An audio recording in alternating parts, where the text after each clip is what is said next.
Okay, everybody, first video going to show you all what we have going on in our homestead. We live on 2.5 acres, and of course I want like 40 acres, but you can do a lot with what you have. You can do a lot on 2.5 acres. I'm going to show you exactly what we have done so far. This was our horse pasture. It's about 1 acre fenced in. On the other side of that fence is another garden. We have 2 large gardens, 3 large apple trees, probably 50, 60 foot tall. They're tall. The riding ring down here. And this is what horse hooves will do to your pasture. The horse has been gone for 6 months now. Still a hot mess because we had horses on here. 2 most of the time, sometimes just 1, and 3 goats in here, just regular pygmy goats, for several years.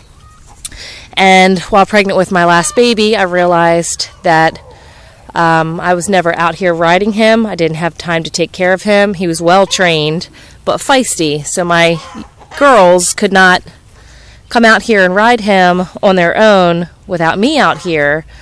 And I just didn't have time. I'm still nursing 2 babies and trying to keep up with everything. I just don't have time for that. So we decided to get rid of him and the goats while I was still pregnant. And we want to grow more food for ourselves. We want to have a more self-sustainable lifestyle. We want to grow as much meat and produce that we can. So that's our journey, and it all is a journey, I swear. When we first moved in and we thought about getting chickens, it was so overwhelming. Like, chickens, what are we going to do with chickens? And it just all comes together. There's no book that's going to tell you. I mean, there are books that'll tell you exactly what to do, but you won't feel confident in yourself from reading a book. You just have to do it. And that's what we've done. We just have done it, and it's worked out great.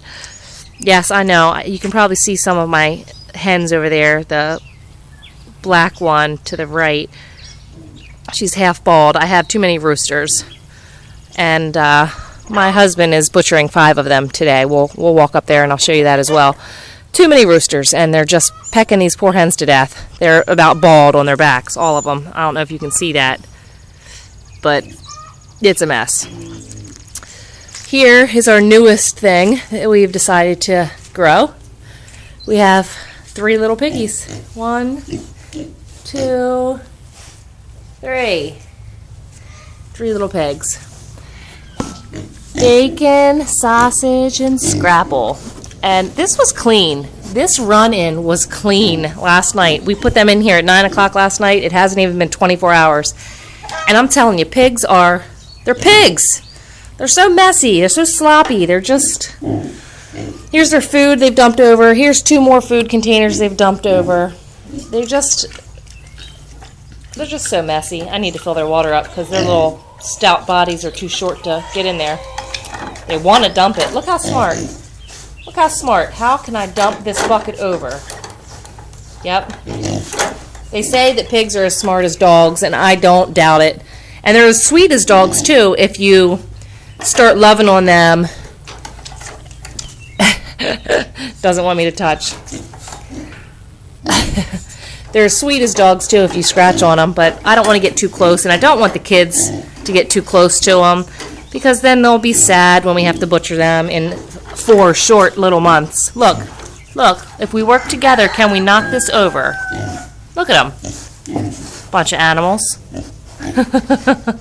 This is the male pig. He has a nice body. He is stout. He is long. You want a long body, a flat back, and a big muscular butt. Look at his big muscular butt.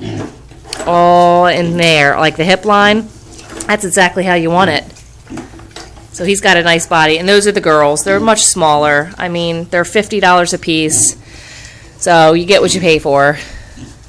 $50 a piece, $150 to $200 to butcher them, and then the cost of feeding them for 4 months. A bag of feed is about $15. They're going to go through a bag of feed every few days. So it gets expensive. So you try to feed them chicken or kitchen scraps as much as possible. And we always saved our kitchen scraps for the chickens and threw it in their run. But the chickens have all of this. So we've decided to start saving the scraps for the pigs to try to save on money.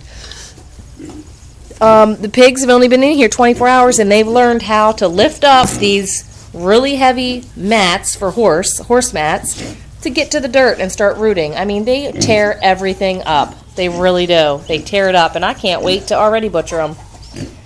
I can see why in 4 months when they're 250 pounds, 200 pounds, they're ready to send them to market, as they say. What else can I tell you about these guys? As much as I learned, I haven't learned too much yet. This is only the second day with them. We were going to let them out here in this field. You look at this big field and you're like, why can't they go out there? And I don't know. I just really don't want them destroying it and rooting up the trees. I know they won't get the trees up out of the ground. I'm not dumb, but I just don't want them to injure the root system. I don't want them tearing everything up because we do want to get some dairy goats and maybe some beef cattle, maybe 1 or 2, not sure, in here so that we're raising food. Here's a flock of chickens. I think there's around 30 of them for now. My husband's going to do away with about 5 here in a couple minutes. I'll walk up there and show you. Too many roosters. But there's a door right there that he has closed. I don't know if you can see it. The white one's right near it. That goes into their run. And their run is protected by pine trees.